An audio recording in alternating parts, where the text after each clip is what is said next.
시편 23편 1절에서 2절 말씀. 여호와는 나의 목자시니 내게 부족함이 없으리로다. 그가 나를 푸른 풀밭에 누이시며 쉴 만한 물가로 인도하시는도다. 질문하면서 시작하고 싶은데요. 질문이 왜 필요하냐면 이 질문을 통해서 내가 누구인지, 또 우리가 앞으로 6주 동안 어떤 방향으로 갈 것인지 가늠 잡을 수 있기 때문에 이 질문이라는 건 굉장히 중요합니다. 우리는 질문 없이 살아가기 때문에 가끔 우리의 삶에 질문을 받게 되면 내가 어떤 지점에 서 있고, 또 내가 가지고 있는 생각이 어떤 생각을 가지고 있는지 잘 이해할 수 있기 때문에 우리 질문이 굉장히 중요해요. 자, 여러분에게 질문 한번 할게요. 여러분에게 요즘 부족한 게 뭐라고 생각하세요? 여러분 지금 무엇이 부족하시죠? 여러분에게 부족한 게 있어요? 지금 나에게 부족한 게 무엇이라고 생각하세요? 내 삶에서 내가 살아오는 삶 속을 되돌아보면서, 그리고 서 있는 지금 이 지점에서 내가 부족한 게 무엇인지.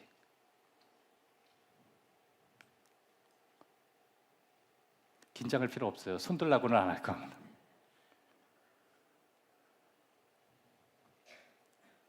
아마 우리 중에 일부는 돈이라고 얘기할 거예요. 어쩔 수 없죠.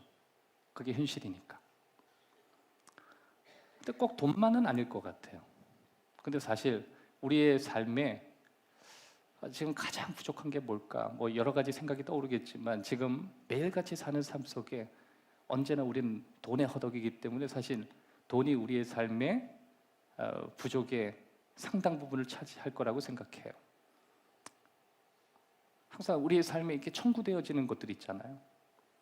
아이가 크면 클수록 큰 목돈들이 들어가고, 어릴 때는 그렇게 크게 들어가지 않는 돈이 내가 치료해야 될 어떤 시간들이 흐르고 아이들도 커지고 또 내 삶의 목표도 커지면서 우리는 큰 돈들이 들어가기 시작하는 거예요. 그러면 이렇게 얘기해도 되겠네요. 큰 부족을 느끼는 거예요.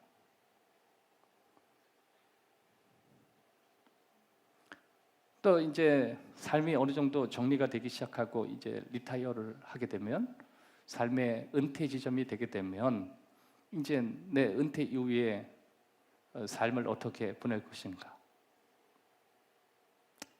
난 은퇴에 대해서 설계가 돼 있나? 삶의 마지막 출구에 대한 준비가 돼 있나? 뭐 적당한 그런 어떤 부족을 또 느끼기 시작할 거예요. 그리고 어쩌면 지금 내가 어떤 사역을 하는 데 있어서, 더 나아가서 내가 앞으로 살아가는 데 있어서도 내가 지금 살고 있는 이 집이 조금 더 넓었으면 좋겠다. 그 공간에 대한 부족함. 너무 작다. 아니면 너무 크다. 너무 커서 줄이는 게 낫다. 그럼 부족한 거니까 그것도. 너무 작다. 좀 집을 키워야겠다. 뭐 그런 공간에 대한 그런 마음일 수 있겠죠. 지금보다 훨씬 저렴한 집이 우리에겐 필요하다. 뭐 그런 것도 될 수 있겠고, 지금보다 더 큰 집이 필요하다. 어떻게 이렇게나 저렇게나 우리에게는 전부 부족이라고 얘기할 수 있겠죠. 또 어떤 사람에게는 진지하게 지금 내가 가지고 있는 직업에 대해서 부족함을 느끼는 사람도 있을 거예요. 직업을 바꿔야 되나? 아니면 직장을 바꿔야 되나? 사업을 바꿔야 되나? 생각하고 싶지 않지만 여러분 또 결혼의 부족함을 느낄 수 있어요. 이제 결혼을 앞둔 사람은 괜찮은데 이미 결혼을 해버린 사람, 더 나은 결혼을 하고 싶다. 그렇지 않기를 바라요. 위험한. 네, 따라합시다. 어쩔 수 없다.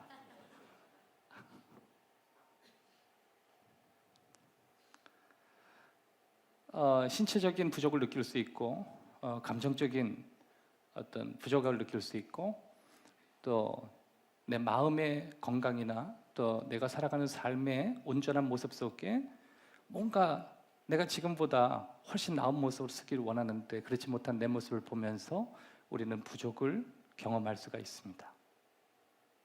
그래서 뭐 그런 것도 그럴 수 있고, 또 내가 앞으로 어떤 방향으로 갈 것인가, 그 디렉션에 대한 방향이 좀 부족하다. 방향을 잘 모르겠다. 닥치는 대로 살기는 사는데 방향에 대한 부족함을 또 경험할 수 있고, 또 어떤 위대한 철학자가 말했듯이 내 인생의 갈림길에 있다. 뭔가 선택을 해야 되는데 선택에 대한 장애를 느끼고, 또 어떤 결정을 해야 되는데 그 결정에 대한 부족을 자꾸만 느낀다. 굳이 얘기한다면 결정 장애를 경험한다. 다 부족이에요. 여러분, 인생에 있어서 선택하고 결정하는 건 삶에 너무 중요하기 때문에, 사실 무언가를 선택하는 데 있어서 우리가 가지고 있는 지식적인 부족함이나 정보의 부족함도 다 우리에게 힘든 내용이 되기 때문에 그렇습니다. 하여튼 우리는 뭔가 부족해요.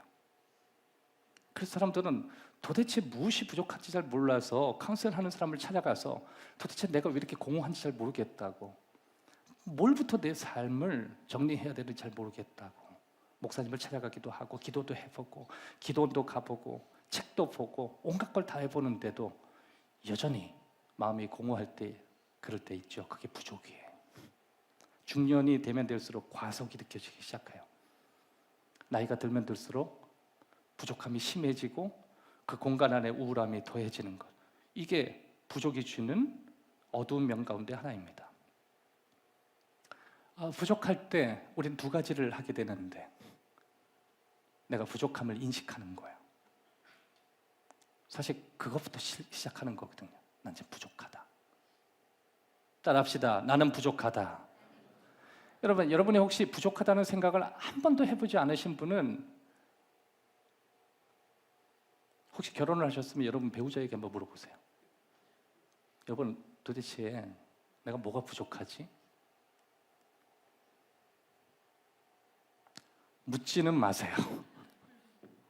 당신은 총체적으로 부족이야. 그렇다고 여러분의 자녀들에게도 또 묻지 마세요. 여러분, 괜히 물었다가 괜히 막 대답에 대해서 스트레스 받고, 어떻게 될건 우리는 누군가에게 물어봐도 내가 도대체 무엇이 부족한지에 대해서 알기를 원하고 또 알아야 될 필요가 있어요. 내가 부족한가? 그러니까 여러분 지금 요새 스스로에게 물으셔야 돼요. 난 도대체 무엇이 부족하지? 무엇이 부족하지? 그 다음에는 무엇을 해야 되냐면, 부족함에도 불구하고 부족을 넘어서 살아가는 것이 가능하다는 생각이에요.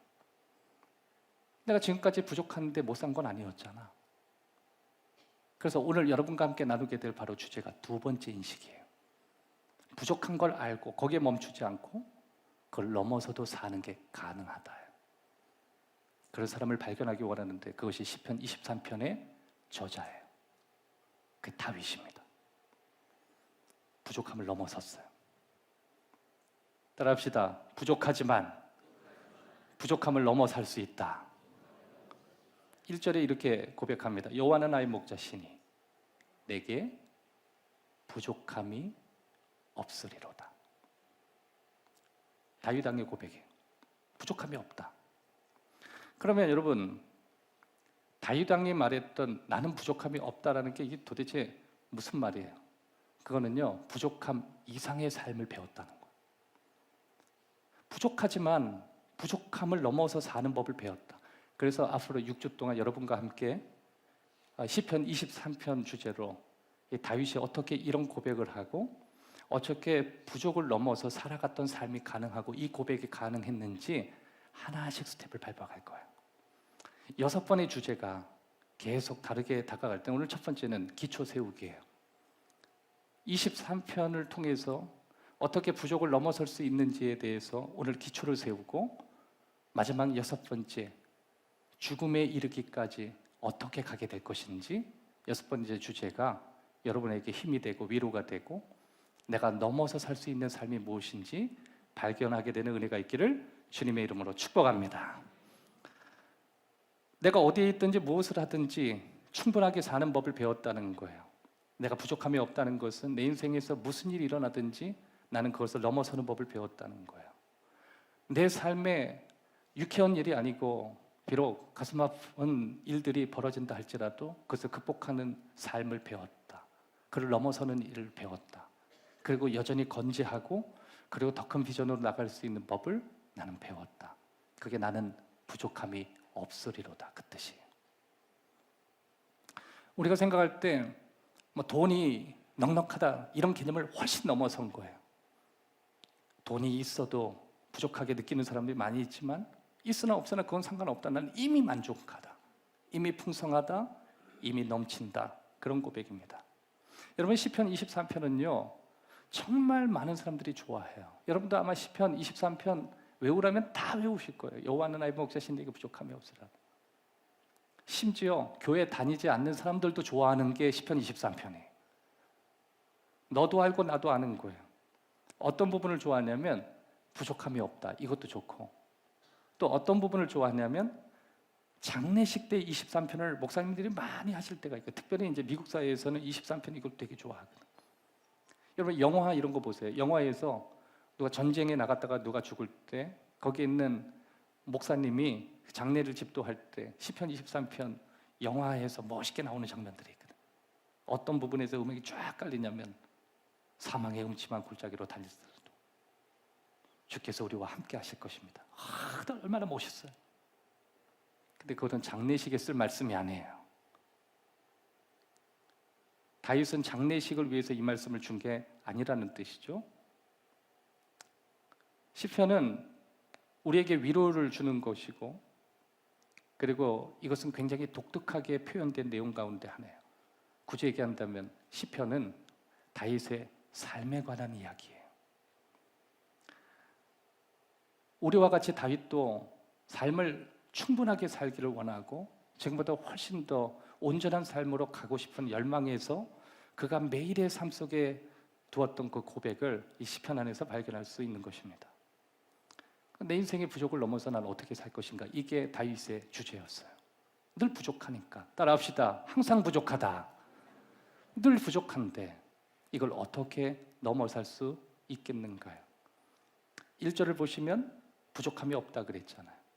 그래서 6주간 여러분과 함께 나누게 될 제목 하나를 딱 붙였습니다. 부족함을 넘어서 사는 사람. 그게 다윗이었어요. 저는 그 다윗이 여러분이 되기를 바랍니다. 여러분의 가정, 여러분의 사업장, 여러분이 가지고 있는 꿈, 여러분이 앞으로 계획하게 되는 인생의 설계, 모든 것이 다윗이 아닌 여러분이 되기를 원하고 제가 되기를 원하고 우리 교회가 되길 원하고 더 나아가서 이것을 듣는 우리 한국교회의 모든 교우님들이 되시기를 주님의 이름으로 축복합니다. 다윗이 어떻게 이렇게 할 수 있었는지, 다윗이 어떻게 부족함이 없다고 그런 고백을 할 수 있는지 그 과정을 살펴볼 거예요. 여러분 인생의 부족함을 느끼지 못하는 사람은 아무도 없을 것입니다. 그럼에도 불구하고 다윗도 마찬가지였겠죠. 다윗의 삶을 보면 있는 것보다 없는 게 더 많은 사람이었어요. 그는 어릴 때부터 열악한 환경에서 자랐고 또 왕이 된 이후 그의 삶은 편하지 않았습니다. 그런 걸 보면 늘 다윗 주변에는 부족한 것 투성이었어요. 오늘 이 시편 24편이 쓰여질 때가 10대가 아니라 그가 중년에 이를 때 썼던 시편이에요.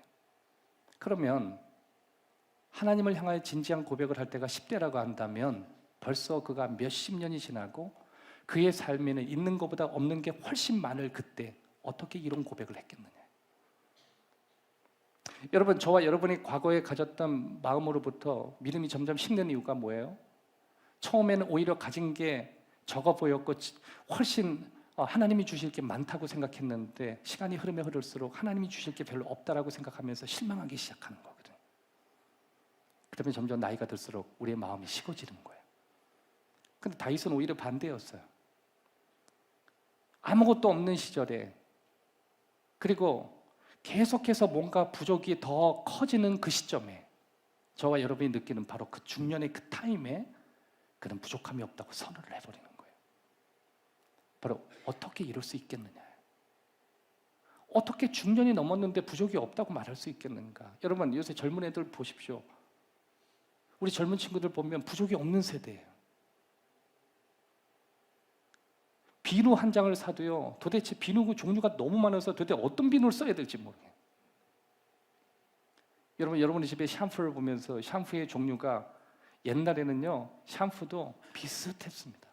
요새는 샴푸가요 저는 수십 가지. 저때 말하기에 어르신들이 있어서 말하기는 좀 그런데 죄송합니다. 저희 때는 빨래 비누 가지고 머리도 감았거든요. 그리고 머리 한번 감으면 머리가 바짝 섰어요. 기름기 쭉 빠졌습니다. 그리고 그 빨래비누가 억세가지고요, 그거 머리 감고 나면 머리털이 빠졌어요. 비누는 단순했습니다. 군대에 다 제공되는 게 다이알 비누였어요. 지나가면요, 향이 다 다이알이었어.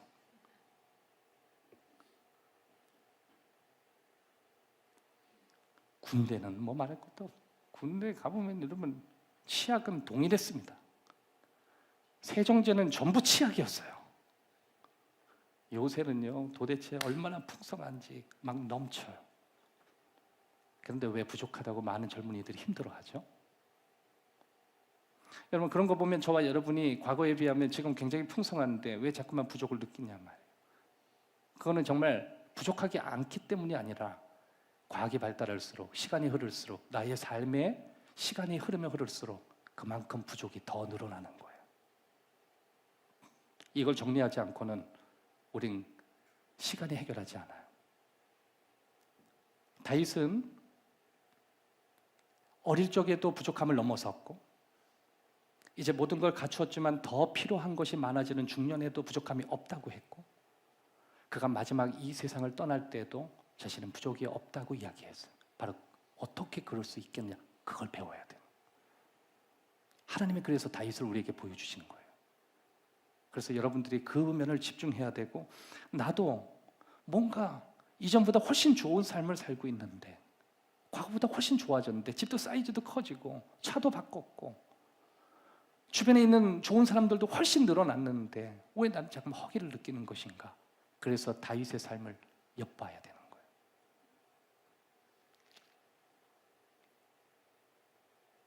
어떻게 그는 부족함이 없다라고 하는 결론에 이르렀는지, 어떻게 그런 말을 할 수 있을지, 저도 그런 말을 하기를 원하고 그런 말을 하는 사람이 되었으면 좋겠어요. 오늘 이 말씀을 딱 듣고 6번째 말씀을 들을 때 여러분의 집의 문을 탁 열고 부족함이 없다, 이런 고백이 있기를 주의 이름으로 축원합니다. 우리 아버지 어머니 들으면 불만, 이게 부족하고 막 저게 부족하고 나중에는 국가가 해준 게 뭐가 있냐고 막. 그렇지 않고 하나님이 나에게 더해 주신다, 그런 고백이 있기를 주의 이름으로 축복합니다. 그거는 여러분의 삶의 부족함을 넘어서 살기 때문에 가능한 거예요. 자, 3가지 그 기본을 우리가 어떻게 세울 것인지 나누기를 원합니다. 첫 번째, 자신의 양 같은 존재라고 인정하면서 부족을 넘을 수 있는 거예요. 나는 양이다. 나는 양이다. 여러분, 다윗은 자신을 양이라고 생각했어요. 그의 자아상은 성공이 아니라 양이었어요. 여러분, 양의 전제 조건이 있어요. 그건 목자가 있다는 거예요. 양 옆에 언제나 목자가 있어요. 여러분, 양만 있는 사진은 없어요. 양 옆에 언제나 지팡이든 목자가 있어요. 다윗은 자신을 양이라고 얘기하는 거예요. 그분이 목자인데, 그분이 목자인 이유는 자신이 양이기 때문에 그렇다는 거예요. 내가 양이라고 하는 그 순간 그분은 나의 목자가 된다라고 하는 거예요. 여러분, 목자가 버린 양은 상상할 수가 없는 거죠. 양의 삶은 전절히 목자에게 달려있어요. 똑똑한 양이 필요한 게 아니에요. 선하신 목자만 필요한 거예요. 내 능력은 필요하지 않아요. 삶의 전략이 필요한 게 아니에요. 여러분, 그래서 하나님께서 우리에게 자꾸만 똑똑하려고 하면 어리석다고 하시는 이유가, 우리가 양이라고 정의를 내리는 순간 양이 전략이 필요 없기 때문에 그런 거예요. 양은 좋은 목자를 만나면 돼요. 하나님이 좋으시면 되는 거예요. 하나님이 나를 사랑하시면 그게 전부인 거예요. 그래서 예수 믿는 사람이 헛사는 이유 중에 하나가, 우리의 정의가 양이라고 하는 순간 우리는 전략적으로 사는 게 아니라 하나님을 의존하고 의지하면서 살게 되는데, 내 자아상이 무엇인가 우리는 생각해야 되는 것입니다. 신앙생활은요, 다른 게 아니에요. 내가 예수님 옆으로 가는 거예요. 인생이 복잡하잖아요. 쉽게 사는 방법이 있어요. 내가 누구냐를 정의하고 사는 거예요. 여러분, 누구세요? 여러분, 어떤 사람이세요? 양 아니세요? 그러니까 여러분이 거울을 볼 때마다 여러분이 누군가를 정의하기 이전에 다윗이 자기 스스로를 내렸던 정의, 그가 중년에 내렸던 정의를 여러분이 자아상으로 가져오셔야 돼요. 나는 양이다. 내 목자는 주님이시다. 여러분, 인생의 자아상이 자기 삶을 결정한다라고 하는 것입니다. 시편을 보면요, 다윗이 온통 하나님에 대해서 이야기해요. 또 하나님께서 다윗에게 말씀하시는 내용이에요. 그게 시편의 전부의 내용이에요. 다윗이 하나님께 대체로 시편에서 어떤 내용을 말하냐면, 하나님, 저 상처받았어요. 하나님, 나 어둠이 둘러싸고 있어요. 하나님, 두려워요. 하나님, 무서워요. 나 울고 있어요. 나 가슴이 아파요. 나 죽을 것 같아요. 힘들어요. 나 좀 살려주세요. 여러분, 제가 상담학을 처음 공부했을 때 시편을 가지고 연구했어요. 왜 시편을 가지고 연구하냐면, 다윗이라는 왕이 도대체 어떤 사람이길래 시편을 썼고, 이 시편에서 다윗의 심리적 상태가 어떤 것인지 그거를 연구한 과정이었어요. 결론은 다윗은 심각한 우울증 환자였을 것이라는 거예요. 이건 심리학적 접근이에요. 잘 보세요. 근거가 있습니다. 밤새 침상에서 눈물이 시냇물처럼 흐릅니다. 여러분, 병원에서 여러분이 지금 요새 의사 찾아가서 한번 상담하면서 이러세요. 어떤 증상 때문에 오셨나요? 그럼 잘 모르겠고 밤새 눈물이 침상을 적셔요. 그러면 의사가 뭐라 그런지 아세요? 잠깐 눈물이 아니라 계속인 거예요. 그러면 여러분, 그 다음 말을 한번 해보세요. 시냇물처럼 콸콸콸콸요. 의사가 뭐라 그런지 아세요? 센 약 처방해드리겠습니다. 그리고 그 다음 밤새 잠을 자지 못했습니다. 뜬 눈으로 보냈습니다. 새벽에 오기를 기다립니다. 심리적으로 뭔가 문제 있는 사람 아니에요? 여러분은 굉장히 건강한 분들이에요. 왜 그러냐면 그렇게 잠을 잤는데 또 부족하잖아. 물론 여러분, 우울증의 증상 가운데 하나는 잠이 지나치게 많다. 이것도 우울증이에요. 그런데도 불구하고 다윗이 살아가는 삶의 내용을 보면 우울증 환자가 아니라는 또 결론. 그게 언밸런스한 거예요. 우울증 환자는 액션이 없는데 어떻게 다윗은 이 많은 액션을 감당했겠냐는 거예요. 그러면 다윗의 시편은 우울증 환자가 쓴 것이 아니라는 결론을 내야 돼. 그러면 어떻게 시편이 다 이런 내용인가요? 그런 다윗의 인식이 스스로가 양이라고 생각했기 때문에 가능했다는 거예요. 양은 목자를 향하여 이런 고백을 할 수밖에 없다는 거예요. 목자 없는 양은 죽은 것이니까. 두렵다고, 무섭다고,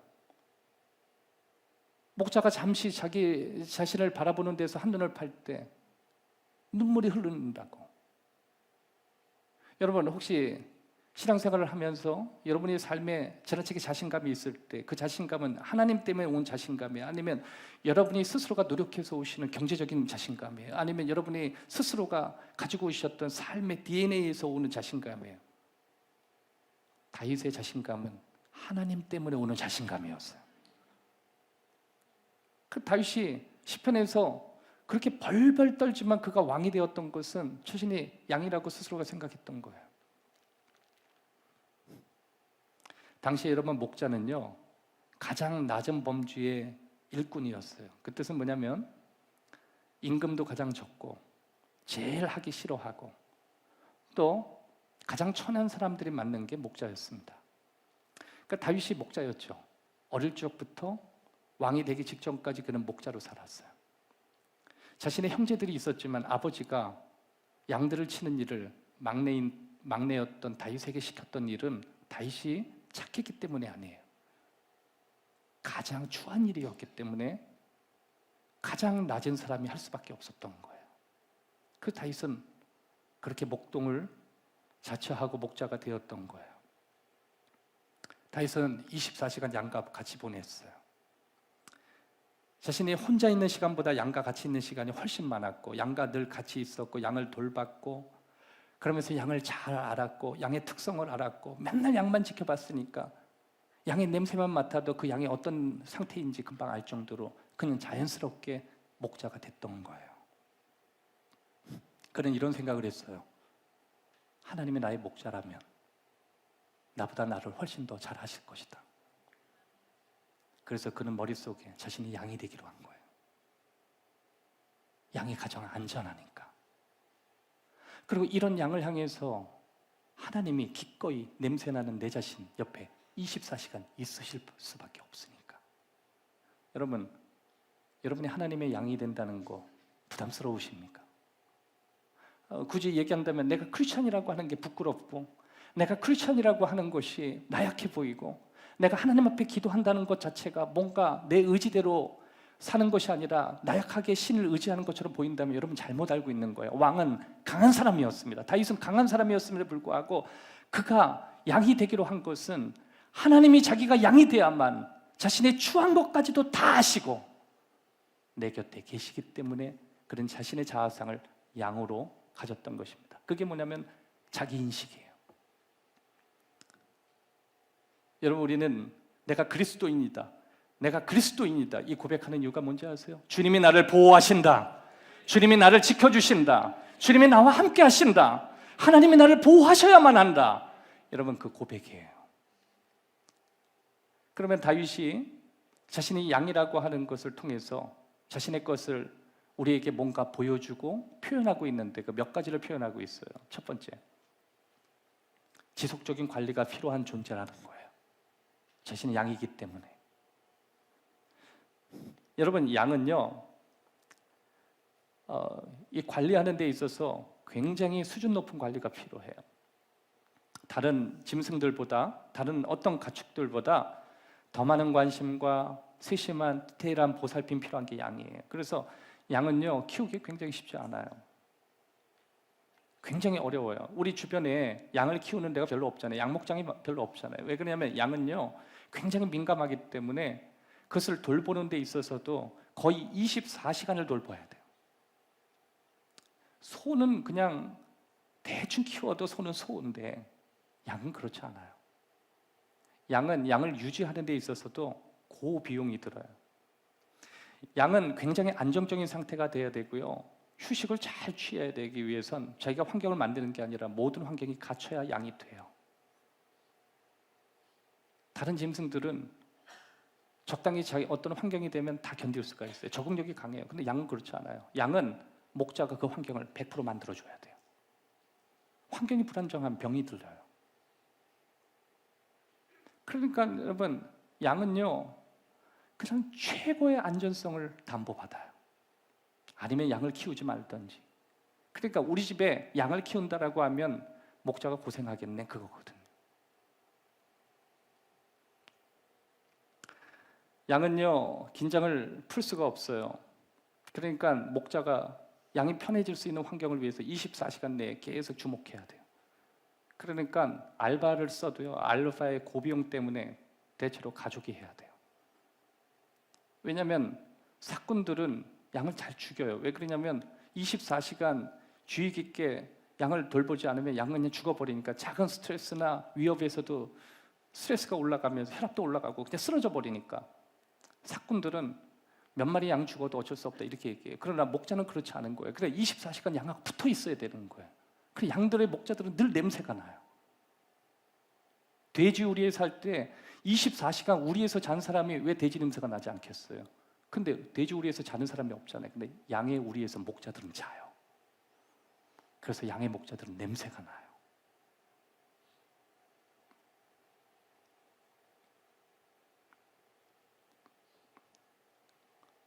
하나님은 다윗이 양이라고 알고 계셨어요. 다윗을 왕으로 만드시고 하나님의 사람을 이끌어 가시는데 하나님은 정말 수많은 관리를 하셨어요. 주변의 관리를 하시고, 굳이 얘기하면 인맥을 관리하시고, 다윗의 생명을 관리하시고, 또 다윗의 실수까지도 관리하신 하나님이세요. 여러분은 하나님의 양이십니다. 어떤 목사님이 제가 어릴 때 제가 같이 철야기도 하면서 목사님이 하나님께서 자기의 이름을 부르시는 걸 들었대요. 그럼 너무너무 신기했어요. 목사님, 하나님이 이름을 부르시던가요? 아니, 이름은 부르지 않았대요. 근데 이름을 부르지 않았는데 뭘 부르시나요? 하나님이 성을 불렀대요. 성. 무슨 성을 불렀어요? 앞에 자기의 성을 불렀대요. 성은 김씨 목사님이셨는데 김자 성을 불렀대요. 그러면 김아 이렇게 부르셨나요? 아니래요. 김양아 불렀대. 야, 그게 얼마나 불러요. 그날 철야기도 하면서 하나님 앞에 저도 양으로 불러주세요. 얼마나 기도했는데 막 그 소리 그렇게 듣고 싶더라고요. 그러니까 하나님 볼 때는 야, 멀쩡한 이름 놔두고 왜 가축이 되고 싶어 하니? 뭐 이럴 수도 있는데 하나님이 서양아, 이게 이렇게 듣고 싶더라고요. 다윗이 그랬을 거예요. 왜냐하면 자기 같은 목자가 없었으니까. 하나님은 자신을 양처럼 대우했으면 좋겠다. 하나님이 24시간 내 옆에 있었으면 좋겠다. 하나님이 24시간 우리 가정을 민감하게 돌보셨으면 좋겠다. 하나님이 내 이 힘들고 부족한 내 삶에 24시간 같이 계시기를 바란다. 양인 거예요. 다윗은 그만큼 자기의 삶에 간절함이 있는 거예요. 또 한 가지, 양같이 방향을 정하는데 우리는 어려움이 있다는 걸 다윗이 고백하는 거예요. 당신은 목자입니다라고 할 때 자기는 양이라고 하는 거거든요. 그러면 자기가 양이라고 하는 것은 자기는 리액션은 방향을 결정하는 데 어려움을 겪는다는 거예요. 여러분, 길을 잃었다가 돌아오는 여러 가지 세상의 가축들이나 뭐 짐승들이나 뭐 그런 거 회귀 본능을 가지고 있는 것들이 많죠. 심지어 물고기도 그런 게 있잖아요. 노아의 방주에서 비둘기를 보내니까 그 멀리 갔다가 돌아오잖아요. 저는 유튜브에서 봤는데 진돗개가 회귀 본능이 그렇게 강하다면서요. 저는 심지어 1년 동안 뭐 서울로 팔려갔대나? 그랬는데 걸어서 진도까지 그 왔다는 뭐 그 1년 걸렸대. 1년 여기저기에. 놀랍습니다. 근데 짐승들은 다 그런 게 있어요. 그런데 양은요, 디렉션을 못해요. 돌아왔다는 양을 본 적이 없어요. 양은 한번 나가면 돌아오지를 못해요. 그냥 양은 길을 잃은 양이면 그냥 길을 잃은 그 길이 그냥 길이에요. 그래서 여러분, 양의 모습을 보면 대체로 목자가 가서 얹어 메고 오잖아요. 여러분, 사진에서 양이 집을 향해서 돌아오는 양 봤습니까? 아니에요. 양은요, 집 나간 양은 있어도 스스로 돌아온 양은 없다니까요. 지난번에 어떤 SNS에서 보니까 1년 만에 집 나갔다가 돌아온 양이 있어요. 그는 본인이 돌아온 게 아니라 주인한테 붙들려서 왔어요. 세상에 1년 만에 양이 들어오니까 털도 안 깎고, 이야, 역시 사람이나 짐승이나요, 나갔다가 돌아오면은 상태가 안 좋더라고요. 거의 그 양이요, 모피를 입고 나왔더라고요. 모피를. 네? 모피를 입고. 그리고요, 나갔다 오니까 막 반항적이에요. 털 깎대기가 싫다니까 막 이래. 그러다가요, 깎아주고 씻겨주니까 좋다 매 하면서 또 돌아가더라고요. 디렉션이 약해요. 여러분들이 하나님을 떠났다가 뭐 5년 만에 돌아오고 10년 만에 돌아오고 여러분의 능력으로 돌아온 것 같죠? 여러분이 양이라면 여러분은 그렇게 돌아오신 게 아니에요. 목자가 데리고 오신 거예요. 여러분이 스스로 왔다면 여러분 양이 아니라니까. 양은 디렉션을 못해요. 방향 감각이 없어요. 돌아올 수가 없어요. 심지어 길을 잃잖아요. 그러면 찾으려고도 안 해요. 그게 양이에요. 본인이 길을 잃었으면 돌아오려고 해야 될 거 아니에요. 근데 본인 스스로도 돌아오려고 하네요. 그래서 이사야서 53장 6절에 이렇게 얘기하시는 거예요. 우리는 다 양 같아서 그릇 행하여 각기 제 길로 갔거늘 여호와께서는 우리 모두의 죄악을 그에게 담당시켰다. 돌아오려고 안 했다는 거예요. 끊임없이 잘못된 길로만 간다는 거예요.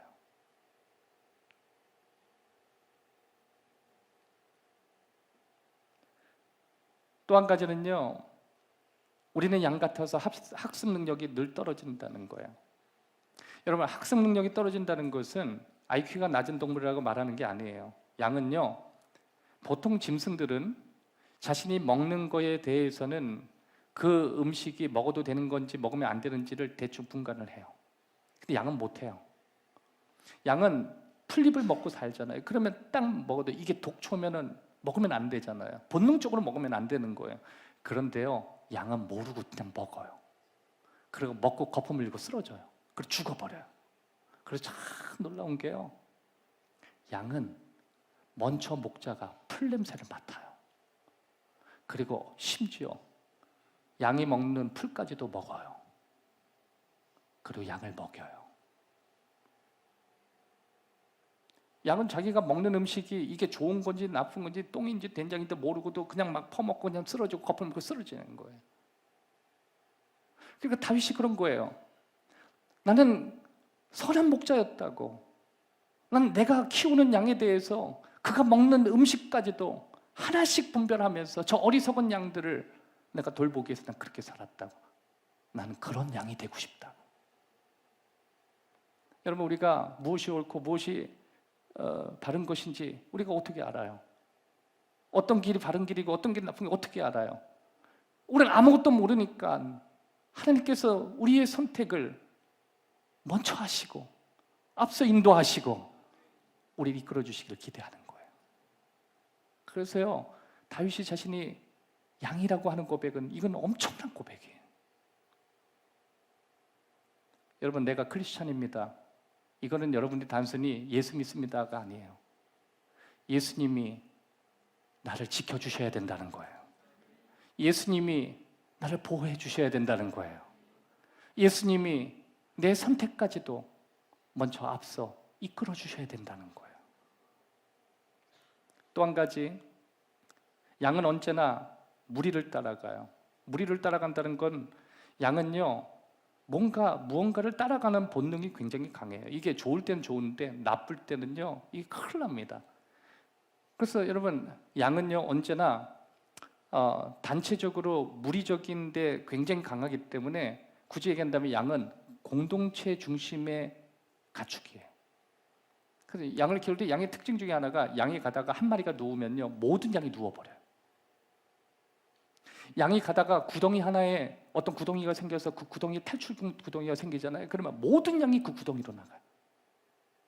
몇 마리 남아있지도 않아요. 모든 양이 일렬로, 그것도 스텝 바이 스텝으로 가요. 더 놀라운 것은요, 죽는 자리에 절벽으로 한 마리가 떨어지면 양들이 우리도 고! 하면서 같이 죽어요. 그게 양이에요. 그래서 예수님께서 목자 잃은 양을 얘기할 때 목자를 혼내면서 잘못된 목자 만나서 우리의 양이 다 죽는다 얘기하시는 거예요. 그래서 예수님께서도 바리새인 그렇게 싫어했고 사두개인 싫어했고 목자라고 스스로 얘기하는 저들을 향해서 주님께서 분노하신 거예요. 양들은 잘못이 없다는 거예요.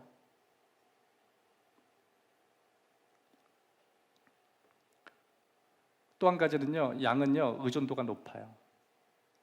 양은요 선한 목자가 필요해요. 타고난 재능도 없어요. 양은 누군가 보호할 사람이 필요해요.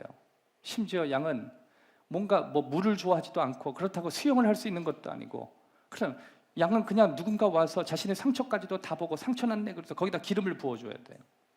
자기가 할 수 있는 게 아무것도 없어요. 침을 발릴 줄도 모르고 누워서 비벼낼 줄도 모르고 그냥 매 하고 죽어버려요.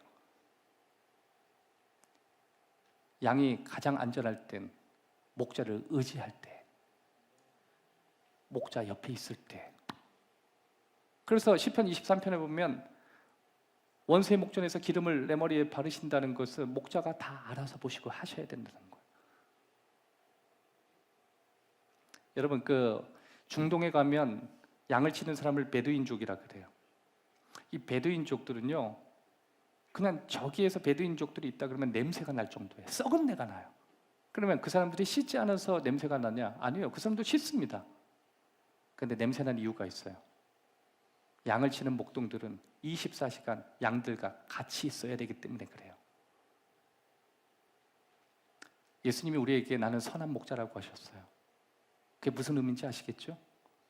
여러분과 24시간 옆에 있겠다는 거예요.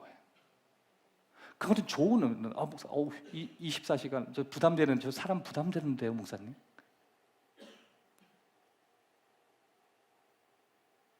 때로는 주님이 내 곁에 있다는 게 부담되지만 우리가 가장 심각해질 때 그렇게 능력이 있는 분이 내 옆에 24시간 붙어 있다는 게 우리는 그렇게 위로가 돼요. 그분은 우리의 목자라고 하셨거든요.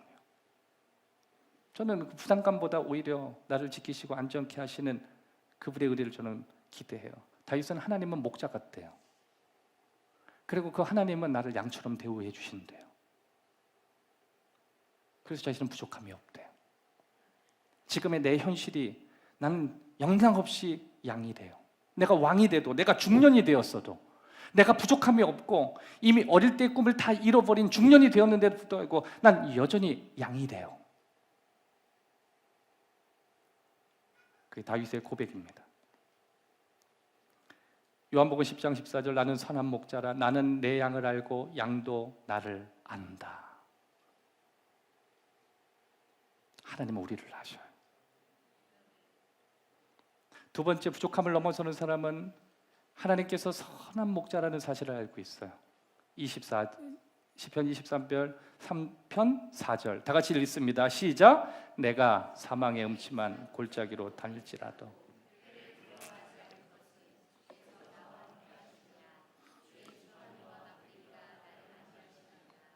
아멘. 나의 목자는 선하시다예요. 따라합시다. 나의 목자는 선한 목자시다. 그러면 선한 목자는 어떤 사람이면 나를 보호한다는 거예요. 선한 목자는 나를 보호한다. 요한복음 10장 28절에 보면 내가 그들에게 영생을 주노니 영원히 멸망하지 아니할 것이요 또 그들을 내 손에서 빼앗을 자가 없느니라. 다시 따라합시다. 선한 목자는 우리를 보호하신다. 우리에게 힘든 순간이 있죠. 그런데 우리의 마지막이 아니에요. 이유가 있어요. 그분은 선하기 때문에 그래요. 여러분, 하나님은 우리를 포장하지 않아요. 그래서 우리는 가끔 하나님의 자녀지만 암에도 걸려요. 하나님의 자녀지만 감기에도 걸려요. 하나님의 자녀지만 코로나에도 걸려요. 하나님의 자녀지만 사업에도 어려움을 겪어요. 하나님의 자녀지만 삶의 부족을 계속 경험해요. 이유가 있어요. 하나님은 하나님의 자녀를 포장하지 않으세요. 여러분, 사람이 성장하기 위해서는 언제나 거기에 압력이 주어지고 힘이 주어지고 견디는 과정을 통해서 더 크고 위대하게 돼요. 우리가 힘들 때 그 힘듦이 우리를 위기로도 가지만 그 힘든 걸 극복할 땐 오히려 그 사람이 깊어지고 넓어지고 높아진대요. 100% 다 동의할 수는 없지만 황성주 박사인가요? 그 박사가 그런 얘기를 해요. 심야예배 때도 제가 얘기했는데 대체로 많은 통계 가운데 하나가 감기에 쉽게 걸리는 사람, 이 사람들은 암에 걸릴 확률이 지극히 적더래요. 우리는 맨날 그러잖아요. 뭐 만나게 보면 콜록콜록, 감기인 것 같아, 뭐 독감인 것 같아요. 세상에 온 감기를 다 한 몸으로 받는 분들 자세히 유추해 보니까요, 암이 잘 안 걸리더래요. 이유가 있대요. 몸속에 있는 바이러스를 극복하면서 저항성이 극대화되더라는 거예요. 하나님은 여러분을 포장하지 않으세요. 그래서 여러분들의 삶 속에 끊임없이 위기가 오는 거예요. 그것을 극복하게 만들어요. 눈물을 흘리면서 심지어 사망의 음침한 데까지 우리를 방치하는 것처럼 보여요. 왜냐하면 하나님은 당신의 자녀를 포장하지 않으시니까. 그래서 우리는 어려웠지만 그게 우리의 마지막이 아니라 그것을 극복하면서 이전보다 굉장히 위대해지는 거예요. 커지는 거예요. 여러분, 혹시 여러분들이 주변 사람들이 감당하기에 훨씬 더 믿는 사람이지만 심하다 싶을 정도로 어려움이 있었다면 여러분과 제가 잊지 말아야 될 거 있어요. 하나님은 정말 선하시다예요. 이 힘든 걸 극복하면 난 강해진다. 하나님 날 더 크게 하신다. 그래서 사람이요, 어려운 일을 극복하는 과정 안에 깊어지고 넓어지고 높아져요. 또 한 가지는 하나님은 우리의 필요를 공급하신다는 거예요. 빌립보서 4장 19절에 보면 풍성한 대로 너희 있을 것을 채워주신대요. 여러분, 하나님께서 우리에게 좋은 때, 우리에게 주시는 좋은 때를 우리가 이겨야 될 필요가 있어요. 여러분, 우리가 어려울 때도 이겨야 되지만요, 우리에게 주어지는 좋은 때도 이겨야 될 필요가 있어요. 왜냐하면 사람은 언제나 풍성하고 좋을 때 망가지니까. 오히려 여러분, 저와 여러분의 삶이 어렵고 힘들 때, 사망의 음침한 골짜기로 하나님이 방치하는 그때가 어쩌면 우리가 훨씬 커질 수 있는 가능성이 있는 거예요. 여러분의 가정이 가장 행복할 때가 언제인지 아세요? 힘겹고 뭔가 부족함을 느끼고 부족함 속에 하나님이 우리를 방치할 때예요. 남들이 그렇게 걸리지도 않는 감기를 다 앓고 사지만 하나님이 자녀를 포장하지 않고 그대로 두시는 거예요. 그런데 그것을 이기면서 그 사람이 암에서도 이기더라는 거예요. 여러분, 가정에서 자녀 때문에 또 여러분의 삶의 사업장 때문에, 여러분의 가지고 있는 삶의 문제 때문에 하나님이 계시는데 어떻게 방치하는가 했을 때 우리는 선한 목자이심을 고백해야 돼요. 또 한 가지, 하나님은 우리를 인도하신다는 거예요. 중동의 목자는 양을 소떼처럼 이끌지 않아요. 양 앞에서 노래를 불러요. 휘파람을 불어요. 그래서 여러분, 목자들은요 언제나 양을요 소떼처럼 막 몰면서 다루지 않아요. 그러면 양은요 병들고 다리가 부러져요. 그래서 양의 목자들은요 피리를 불어요. 피리리. 그러면요 양은요 얼쑤 좋다 그러면 따라가요. 그리고 그 많은 양을요 이름을 다 콜링해요. 그럴 수밖에 없죠. 24시간 붙어 있으니까. 심심하면 목자의 노래를 듣고, 양은 귀가 발달해서요 목자의 소리만 들어도 벌떡이고 뛰어나와요. 하나님은 선한 목자처럼 우리를 인도하셔요. 하나님의 인도하심은 거칠지 않아요. 하나님의 인도하심은 언제나 우리를 편하게 만들고 우리를 지켜주세요. 3절에 보면 내 영혼을 소생시켜 준대요. 우리를 의의 길로 인도해 주신다고 하시는 거예요. 요한복음 14장 6절, 내 평생에 선하신가 인자하심이 정녕 나를 따라올 것이다. 하나님은 선하시다. 하나님은 인자하시다. 여러분, 우리는 단계적으로 성장하죠. 하나님은 우리를 거품으로 우리를 감싸는 분이 아니에요. 하나님은 우리를 하나님이 원하시는 그 방향을 향해서, 그 위치를 향해서 우리를 거침없이 인도해요. 그런데 결론은 지금이 끝이 아니라 나중에 되돌아보면 정말 아름다운 모습으로 푸른 추정으로 이끄신다는 걸 발견해요. 그래서 여러분과 함께 6주간 계속 시편을 연구하면서 마지막 6주 동안 우리가 가게 될 그 지점은 어디냐면 사망까지 갈 거예요. 그리스도인들이 사망에 어떻게 이르게 되는지. 그분이 선한 목자라면 살아있을 때도 우리의 목자시지만 이 땅을 떠나는 그 순간에도 그분은 우리의 목자실 거예요.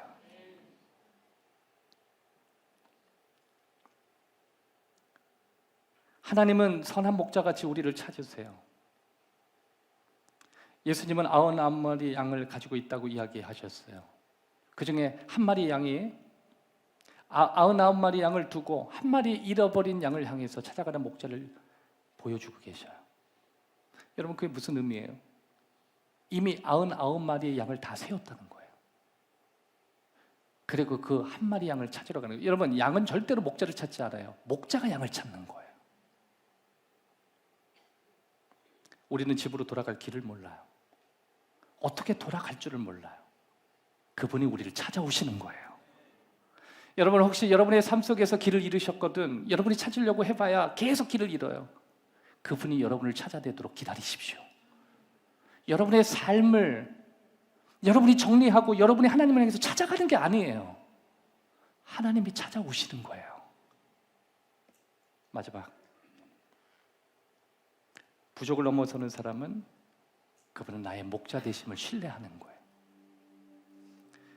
1절을 우리 한번 마지막으로 암송하고 끝낼게요. 한번 다 같이 암송해 봅시다. 여호와는 나의 목자신 내게 부족합니다. 목사님, 저는 암기에 부족합니다. 그러면요 괜찮아요. 그냥 입술 마음마음 이렇게 하시면 돼요.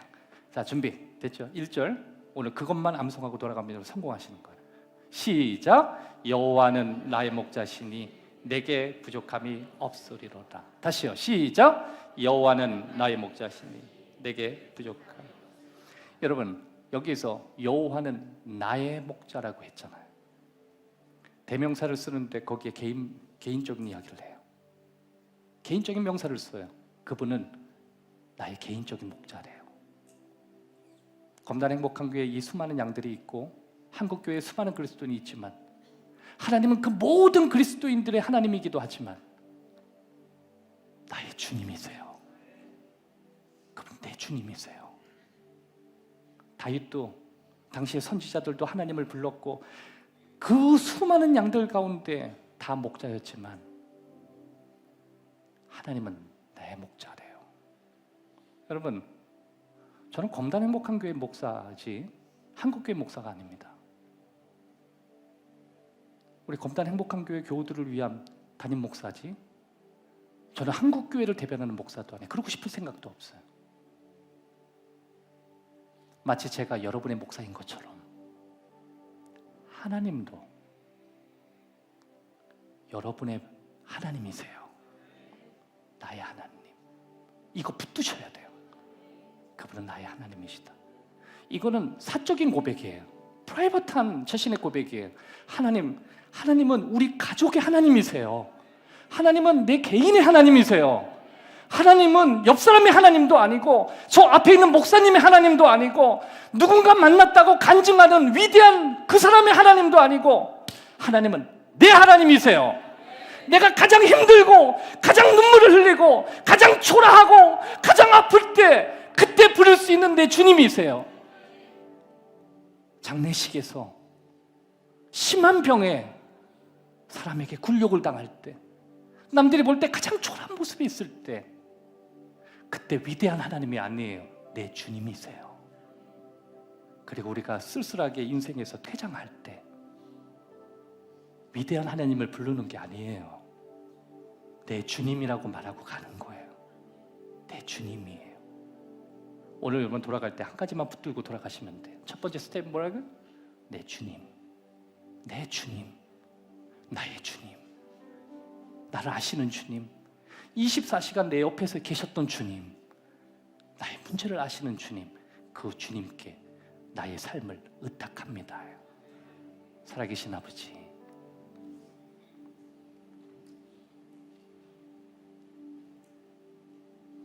나는 양입니다. 주님이 필요합니다. 주님이 늘 같이 계셨지만 수많은 상처 속에 둘러 있어서 도대체 하나님이 어떤 분인지 우리가 잘 모를 때 하나님은 정말 좋으신 분이라는 사실을 우리는 인정합니다. 그리고 그 주님은 멀리 계신 게 아니라 다윗이 고백했던 대로 하나님은 내 하나님이시다라는 거. 그래서 부족함을 이길 수 있었구나. 그렇게 해서 그 수많은 부족함에도 넘어설 수 있는 사람이 되었구나. 하나님은 나의 하나님이십니다. 살면서도 나의 하나님이시고 이 땅에 의지할 곳이 없고 쓸쓸하게 돌아가는 그 순간에도 하나님은 나의 하나님이심을 고백합니다. 우리를 사랑하시는 예수 그리스도의 이름으로 기도하옵나이다.